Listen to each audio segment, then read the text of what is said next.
Hello అండి, నమస్కారం. ఎలా ఉన్నారు? అందరూ బాగున్నారా? మీరందరూ ఆనందంగా ఆరోగ్యంగా ఉండాలని అమ్మవారిని ఎప్పుడూ కోరుకుంటూ ఉంటాను. ఆరోగ్యంగా ఉండాలంటే ఇంటి వంట తినాలి మరి. అందుకే ఇంటి వంట తిందాం, ఆరోగ్యంగా ఉందాం. నేను మీ రాజ్యలక్ష్మి, లక్ష్మీప్రియ వెజ్ కుకింగ్ వీడియోస్కి స్వాగతం.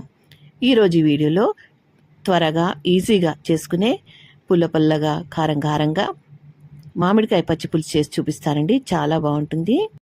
నేను ఇక్కడ ఒక మామిడికాయతో పచ్చి పులుసు చేస్తున్నాను. మామిడికాయను శుభ్రంగా కడుక్కుని ఇలా కుక్కర్లో వేసి ములిగేదాకా నీళ్లు పోసి ఉడికించుకోవాలి. తర్వాత స్టవ్ వెలిగించి మూకుడు పెట్టుకుని 1/2 టీ స్పూన్ మెంతులు వేసుకోవాలండి. మెంతులు దూరగా వేయించుకోవాలి. చిన్న మంట మీదే వేయించుకోవాలండి. హై ఫ్లేమ్లో వేయిస్తే లోపల వేగవు, పైన వేగుతాయి. తర్వాత ఇప్పుడు ఇందులోకి 1 టేబుల్ స్పూన్ వేరుశనగ గుళ్ళు వేసుకోవాలండి. పల్లీలు అంటారు కదా, పల్లీలు వేసుకోవాలి. పల్లీలు కూడా దోరగా వేయించుకోవాలండి. ఇవన్నీ కూడా చిన్న మంట మీదే వేయించుకోవాలి. ఈ పచ్చి పులుసు చాలా బాగుంటుందండి. పుల్లగా కారం కారంగా నోటికి హితవు లేనప్పుడు ఈ పచ్చి పులుసు చేసుకుంటే చాలా బాగుంటుంది. అలాగే ధనియాలు వేసుకోవాలండి, 1 టేబుల్ స్పూన్. నేను చూపించే పదార్థాలన్నీ కూడా మీ దగ్గర పొడులు ఉంటే ఆ పొడులు కూడా వేసుకోవచ్చండి. ఇప్పుడు ఇందులోకి 2 టేబుల్ స్పూన్ల బియ్యం వేసుకోవాలండి. ఈ బియ్యము చిక్కదనం కోసం అండి. పచ్చి పులుసు కొద్దిగా చిక్కగా అవ్వడం కోసం ఈ బియ్యం వేసుకోవాలి. ఈ పచ్చి పులుసు చాలా బాగుంటుందండి. మీరు ఒకసారి చేసుకున్నారంటే మళ్ళీ చేసుకుంటూనే ఉంటారు. చలవ చేస్తుంది, అలాగే రుచిగా ఉంటుంది, కమ్మగా ఉంటుంది. మనము కూరలు అవి ఏమీ చేయలేనప్పుడు ఈ పచ్చి పులుసు చేసుకోవచ్చు. తర్వాత నువ్వులు వేసుకోవాలండి. 2 టేబుల్ స్పూన్ల నువ్వులు వేసుకోవాలి. నువ్వులు కూడా దోరగా వేయించుకోవాలి. వేరుశనగ గుళ్ళు, నువ్వులు, ధనియాలు అవన్నీ కూడా కొంచెం లేటుగా వేగుతాయి, అందుకని అవి ముందు వేసాను. తర్వాత నువ్వులు వేసాను. ఇవన్నీ కూడా బాగా చల్లారనివ్వాలి. తర్వాత కారానికి తగ్గట్టుగా పచ్చిమిరపకాయలు, 1 టీ స్పూన్ జీలకర్ర, కొద్దిగా ఉప్పు వేసి బాగా మెత్తగా దంచుకోవాలి. మీరు మిక్సీలో ఉన్నా కూడా దంచుకోవచ్చు, లేదంటే ఇలా రోలు ఉంటే రోట్లోనా దంచుకోండి. ఈ పచ్చిమిరపకాయలు మీరు పెనం మీద కాల్చుకుని అయినా కూడా దంచుకోవచ్చండి. స్టవ్ పైన డైరెక్ట్గా కాల్చుకుని అయినా వేసుకోవచ్చు, అది కూడా బాగుంటుంది. లేదా ఎండుమిరపకాయలు కూడా అలా కాల్చుకుని నలుపుకుని వేసుకోవచ్చు.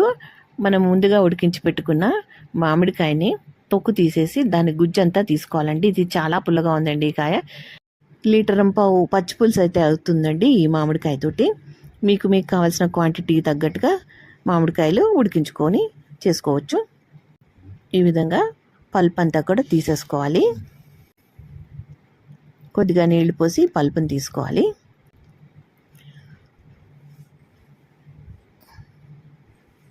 తర్వాత తగినన్ని నీళ్లు పోసుకోవాలి. ఉల్లిపాయలు 2 చిన్న ముక్కలుగా కట్ చేసి ఇలా నలిపి వేసుకోవాలండి. అలాగే కొత్తిమీర తరుగు, కాస్త పుదీనా తరుగు, అల్లం తరుగు, దంచి పెట్టుకున్న పచ్చిమిర్చి తరుగు వేసుకోవాలండి. ఇవన్నీ కూడా బాగా కలిసేటట్టు చేత్తో ఇలా పిసుకుతూ కలుపుకోవాలి. తర్వాత ముందుగా పొడి చేసి పెట్టుకున్న పొడిని కలిపేసుకోవాలండి. ఈ పచ్చి పులుసులో బాగా కలిసేటట్టు కలుపుకోవాలి. 1/2 టీ స్పూన్ పసుపు వేసుకుని రుచికి సరిపడా ఉప్పు వేసుకోవాలి. మనం పచ్చిమిరపకాయల్లో కూడా ఉప్పు వేసాము, చూసుకుని వేసుకోవాలండి. మనకి ఈ పచ్చి పులుసు ఎంత పలచన కావాలా, ఎంత తిక్కుగా కావాలా మన ఇష్టం అండి. అలాగే మీరు తినే పులుపుకి తగ్గట్టుగా నీళ్లు పోసుకోండి. తర్వాత దీనికి తాలింపు పెట్టుకోవాలి. 1 టేబుల్ స్పూన్ ఆయిల్ వేసుకుని ఆవాలు, జీలకర్ర, ఎండుమిరపకాయలు, అలాగే 4-5 వెల్లుల్లి రెబ్బలు, కరివేపాకు వేసి వేయించుకోవాలి.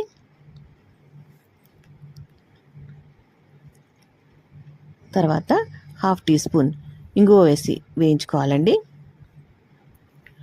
పోపు వేగిపోయిందండి, పచ్చి పులుసులో కలిపేసుకుందాం. అంతే అండి, చాలా సింపుల్గా ఈజీగా చేసుకోవచ్చు. ఈ పచ్చి పులుసు ముద్దపప్పుతో తిన్నామంటే ఇక అమోఘంగా ఉంటుందండి. అన్నం అంతా కూడా ఈ పచ్చి పులుసుతోటి తినేస్తాము. ఆకలి లేదన్న వాళ్ళు కూడా ఈ పచ్చి పులుసుని చూడగానే శుభ్రంగా తినేస్తారు. నేను ఇక్కడ బ్రౌన్ రైసు, అలాగే ఎర్ర బియ్యము, మాపిల్లి సాంబా అని ఎర్ర బియ్యం అండి, ఇవి షుగర్కి చాలా మంచివట, షుగర్ పేషెంట్లు తింటే. అందుకని ఈ రైస్ మేము ఎప్పుడు వండుకుంటాము. దీనిలో ముద్దపప్పు వేసి కలిపి రెడీ చేసుకుంటున్నాను తినడానికి. కాస్త నెయ్యి వేసుకోవాలండి. వేడి వేడి అన్నంలో ముద్దపప్పు, నెయ్యి, ఈ పచ్చిపులుసు తిన్నామంటే, వేడి వేడి అన్నంలో ముద్దపప్పు, పచ్చిపులుసు, కాస్త నెయ్యి వేసుకుని తిన్నామంటే ఇంకా ఏ కూరలు అక్కర్లేదండి. కావాలంటే వడియాలు వేయించుకుని పెట్టుకోవచ్చు. మీరు కూడా ఈ విధంగా ట్రై చేయండి.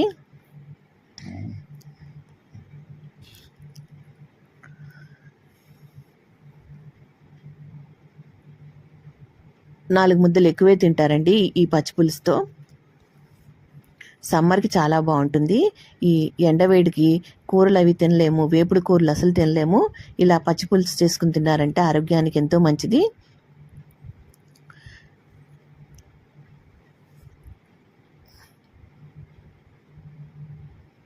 ముద్దపప్పు, పచ్చిపులుసు అద్రిపోతుందంతే.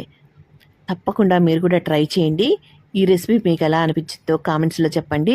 ఈ వీడియో కనుక మీకు నచ్చితే తప్పకుండా లైక్ చేయడం మర్చిపోవద్దు. మీరు లైక్ చేయడం వల్ల మరికొద్ది మంది మా వీడియోల్ని చూస్తారు. మరికొంతమందికి ఈ వీడియో ఉపయోగపడుతుంది కదండి. అందుకని తప్పకుండా లైక్ చేయడం మర్చిపోవద్దు. ఈ వీడియో కనుక నచ్చితే లైక్ చేయండి, షేర్ చేయండి, సబ్స్క్రైబ్ చేసుకోండి. మరో మంచి వీడియోతో మళ్ళీ కలుస్తాను. నమస్కారం. ఉంటానండి. Thank you for watching.